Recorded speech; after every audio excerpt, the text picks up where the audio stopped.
We're here today at EFI Express. We just finished up tuning Restore More Inks. This is a 6.2 out of a Camaro. We put a Texas Speed Stage 2 cam in it. Mark just got done tuning it.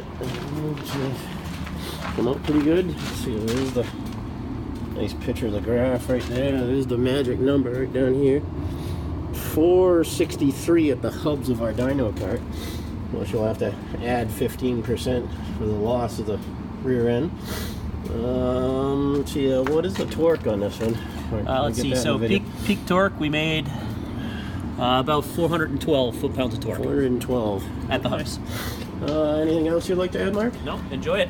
Alright, okay, before I forget, the first gauge I showed you was the oil pressure gauge. That's what the oil pressure was at idle.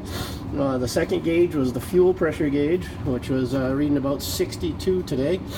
That's what you're going to need for a straight fuel pressure. Just, you don't want any vacuum or boost reference in it. If you don't have that fuel pressure, it's not going to, the tune's not going to be very happy. But if you have any questions or want your own motor built, and to do this, give us a call at Just Chevy Trucks at 207-457-5500 or at our lsxforyou.com website. Thank you.